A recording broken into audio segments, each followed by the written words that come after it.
Escritos de filosofía política. Mijaíl Bakunin. Parte 1. Filosofía. Idealismo y materialismo. Desarrollo del mundo material. El desarrollo gradual del mundo material, así como de la vida orgánica animal y de la inteligencia históricamente progresiva del hombre, tanto individual como social, es perfectamente concebible.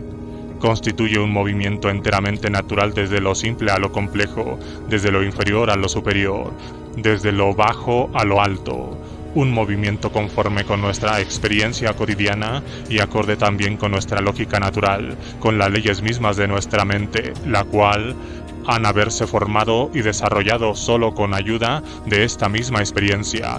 No es sino su reproducción en la mente y en el cerebro su pauta mediata. El sistema de los idealistas. El sistema de los idealistas es prácticamente lo opuesto. Constituye la completa inversión de toda la experiencia humana y de todo el sentido común universal y general, que constituye la condición necesaria de cualquier entendimiento entre los hombres y que, elevándose desde la verdad simple y unánimamente admitida de que 2 por 2 son 4, hasta las especulaciones científicas más sublimes y complicadas, sin admitir, además, nada que no haya sido estrictamente confirmado por la experiencia o por la observación de los hechos y fenómenos, se transforma en la única base seria del conocimiento humano. El camino de los metafísicos. El camino seguido por los caballeros de la escuela metafísica es enteramente diferente. Y por metafísicos no solo nos referimos a los seguidores de la doctrina hegeliana, escasos en la actualidad, sino también a los positivistas y a todos los partidarios actuales de la diosa ciencia, y de la misma forma a todos aquellos que, procediendo por diversos medios, incluso por el estudio más arduo, aunque necesariamente imperfecto del pasado y el presente, han levantado un ideal de organización social donde quieren encasillar a toda costa, como en un lecho de Procusto, la vida de generaciones futuras. Y a todos los que, en una palabra, no consideran el pensamiento y la ciencia como manifestaciones necesarias de la vida natural y social, sino que reducen nuestra propia vida hasta el extremo de ser en ella solo la manifestación práctica de su propio pensamiento y de su propia e imperfecta ciencia. El método del idealismo.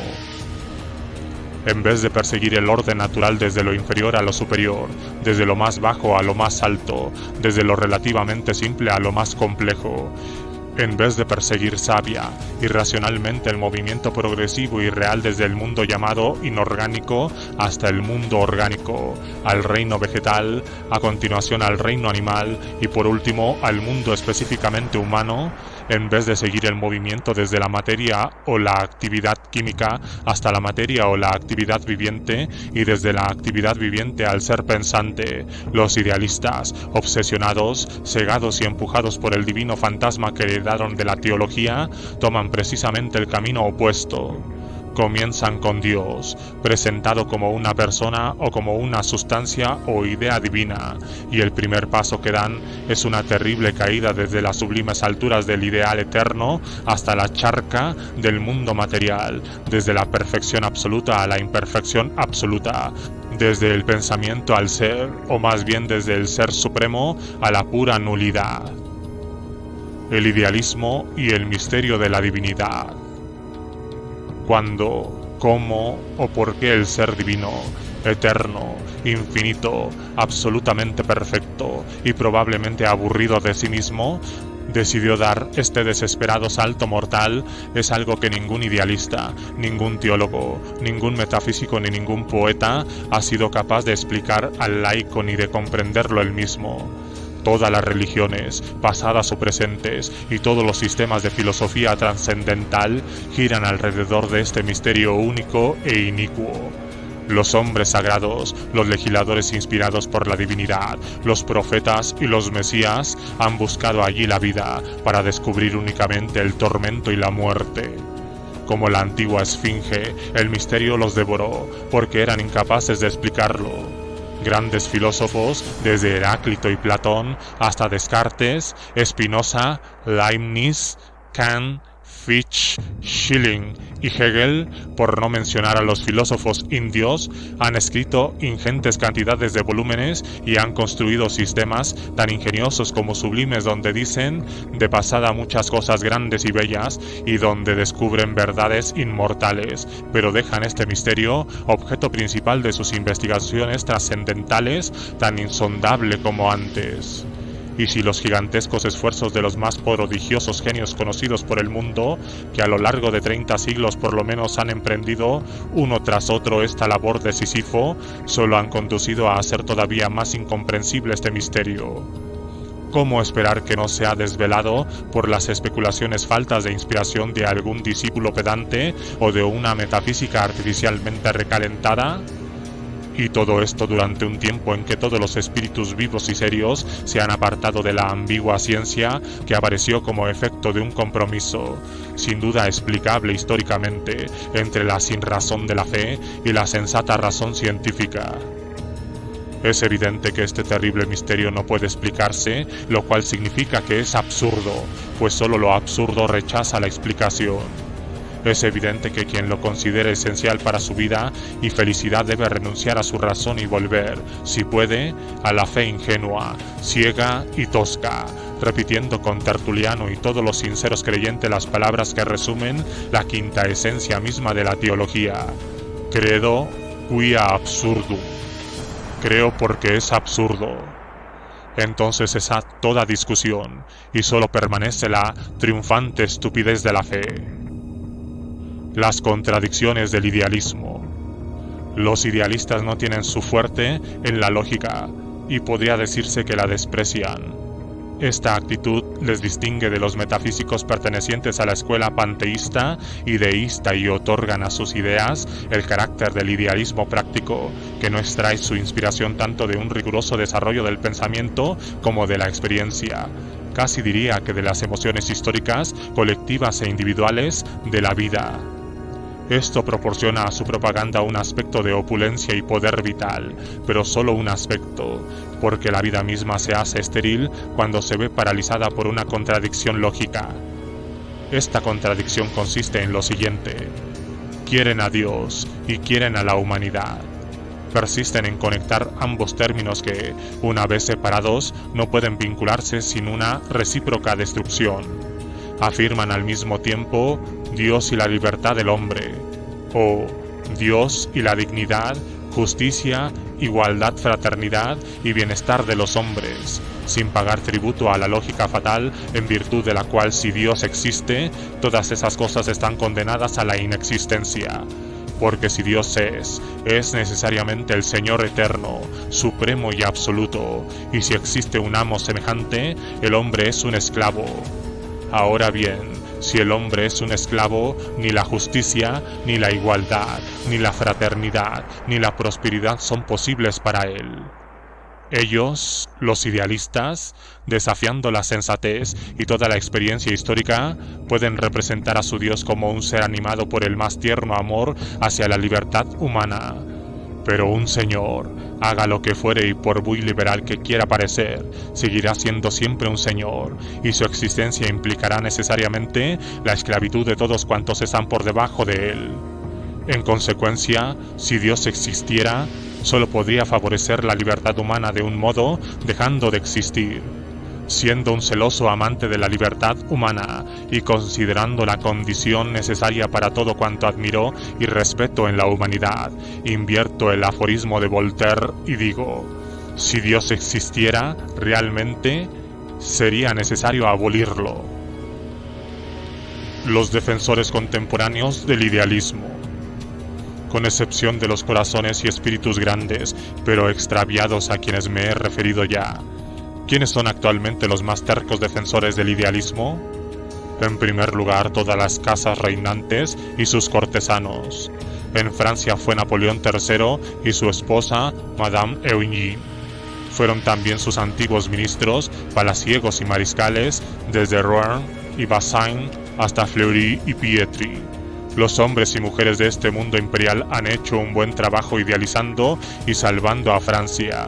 Periodistas y sabios como los Cassagnat, los Girardins, los Duvernois, los Villon, los Berriers, los Dumas, la falange negra de jesuitas masculinos y femeninos, sean cuales fueren sus vestiduras, toda la nobleza, así como la alta y media burguesía de Francia, los liberales doctrinarios y los liberales faltos de doctrina, los Jussard, los Thiers, los Jules Favre, los Pelletan y los Julian Simon, todos ellos ásperos defensores de la explotación burguesa. En Prusia, en Alemania, es Guillermo I, actual representante del Señor Dios sobre la tierra.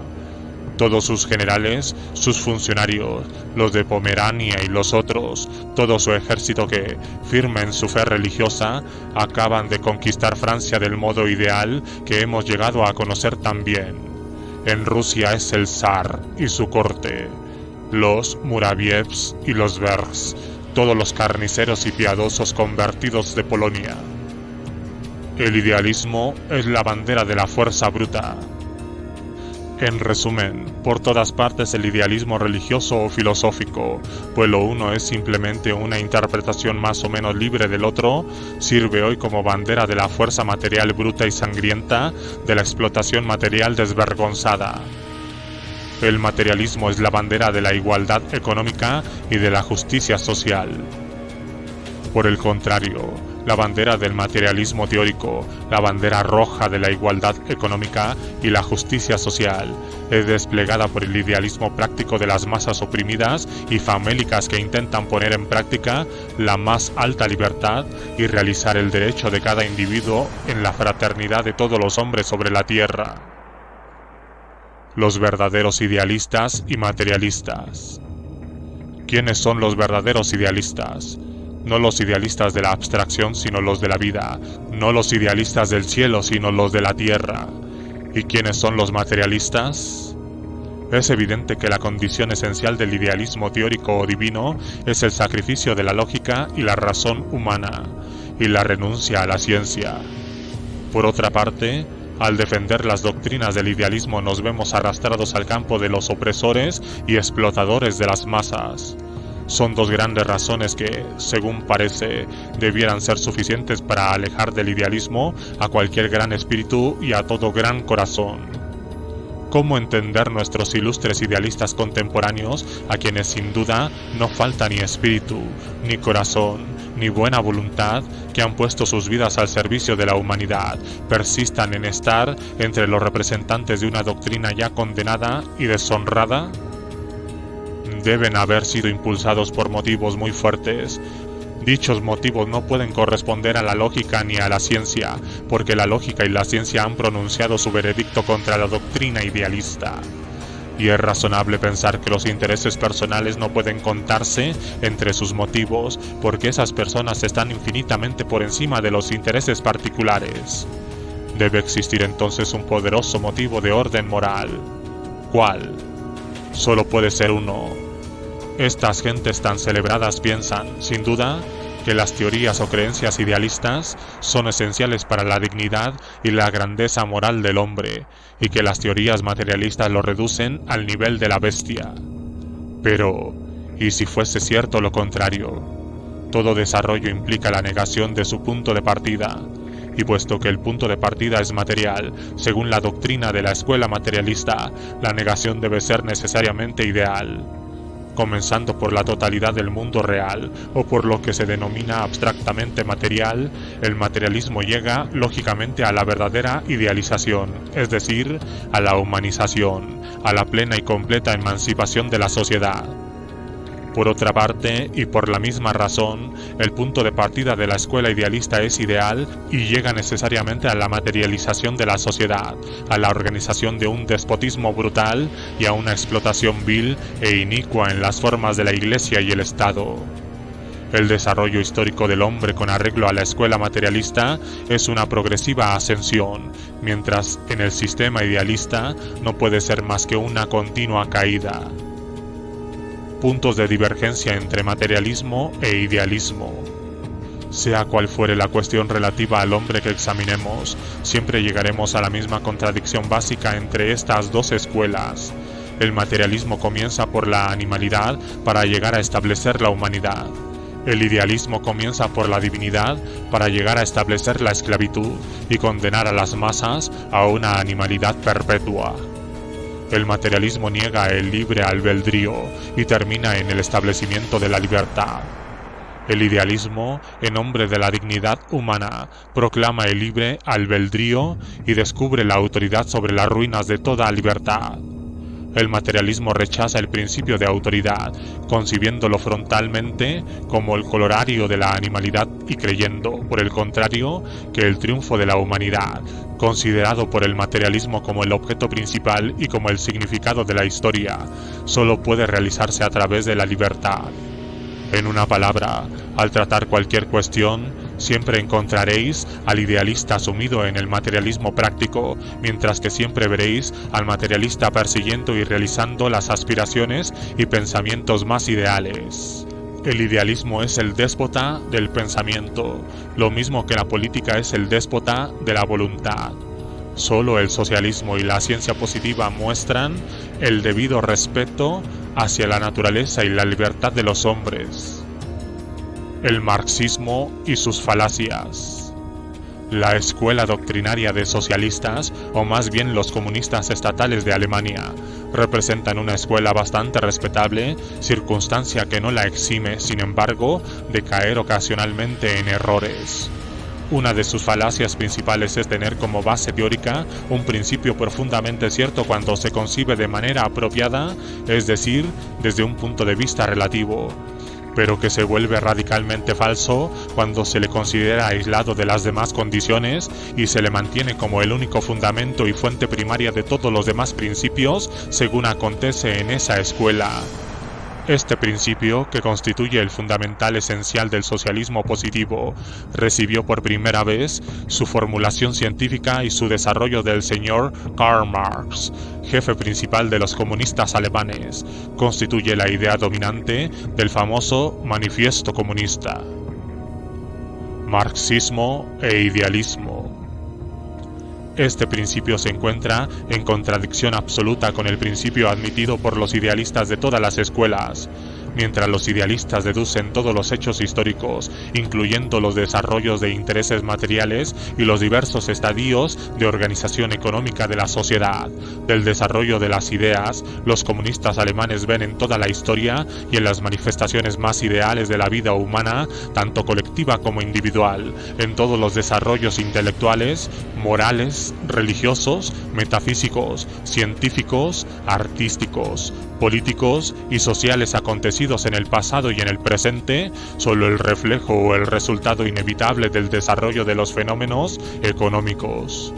Mientras que los idealistas consideran las ideas como fuente productora y dominante de los hechos, los comunistas, plenamente de acuerdo con el materialismo científico, mantienen por el contrario que los hechos producen las ideas y que las ideas son siempre únicamente el reflejo ideal de los acontecimientos, que en el conjunto total de los fenómenos económicos materiales constituyen la base esencial, el fundamento primario, mientras todos los demás fenómenos intelectuales y morales, políticos y sociales aparecen como derivados necesarios de los primeros. ¿Quiénes están en lo cierto, los idealistas o los materialistas? ¿Quiénes están en lo cierto, los idealistas o los materialistas? Cuando la pregunta se plantea así, la duda resulta imposible. Indudablemente los idealistas están equivocados y los materialistas están en lo cierto. Desde luego, los hechos vienen antes que las ideas. Desde luego, como dijo Proudhon, el ideal no es sino la flor cuyas raíces están enterradas en las condiciones materiales de existencia. Desde luego, toda la historia intelectual y moral, política y social humana no es sino el reflejo de su historia económica. Todas las ramas de la ciencia moderna, de una ciencia concienzuda y seria, están de acuerdo en proclamar esta verdad grande, básica y decisiva. El mundo social, el mundo puramente humano, la humanidad, no es sino el último y supremo desarrollo, por lo menos en lo que respecta a nuestro propio planeta, y la más alta manifestación de la animalidad. Pero así como todo desarrollo implica necesariamente la negación de su base o punto de partida, la humanidad desea al mismo tiempo la negación acumulativa del principio animal en el hombre. Y es precisamente esta negación, tan racional como natural, irracional precisamente por ser natural, a un tiempo histórico y lógico, tan inevitable como el desarrollo y la consumación de todas las leyes naturales del mundo, lo que constituye y crea el ideal, el mundo de las convicciones intelectuales y morales, el mundo de las ideas. El primer dogma del materialismo. Mazzini afirma que los materialistas somos ateos. Nada tenemos que decir a esto porque en efecto somos ateos y nos enorgullecemos de ello, al menos en la medida en que puede permitirse el orgullo a desdichados individuos que como olas se elevan por un momento y luego desaparecen en el vasto océano colectivo de la sociedad humana. Nos enorgullecemos de ello porque el ateísmo y el materialismo son la verdad, o más bien la efectiva base de la verdad, y también porque deseamos la verdad y solo la verdad por encima de todo lo demás y por encima de las consecuencias prácticas. Y además creemos que a pesar de las apariencias, a pesar de las cobardes insinuaciones de una política de cautela y escepticismo, solo la verdad traerá consigo un bienestar práctico para el pueblo. Este es el primer dogma de nuestra fe, pero mira hacia adelante, hacia el futuro y no hacia atrás. El segundo dogma del materialismo. De todas formas, Mazzini no se conforma con señalar nuestro ateísmo y materialismo.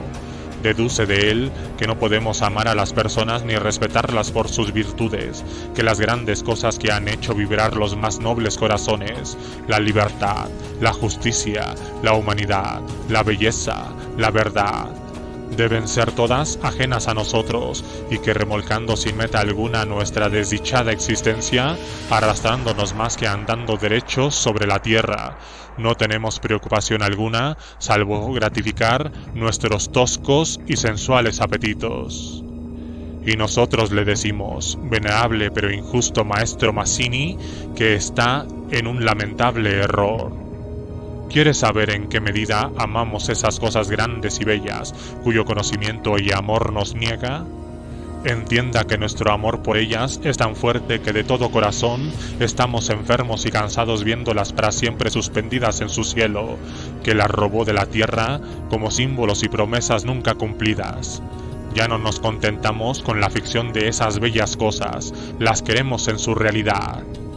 Y aquí está el segundo dogma de nuestra fe, ilustre maestro. Creemos en la posibilidad y en la necesidad de dicha realización sobre la tierra, y, al mismo tiempo, estamos convencidos de que todas esas cosas que usted venera como esperanzas celestiales perderán necesariamente su carácter místico y divino cuando se conviertan en realidades humanas y terrestres. La materia del idealismo. Usted pensaba que se había deshecho completamente de nosotros llamándonos materialistas.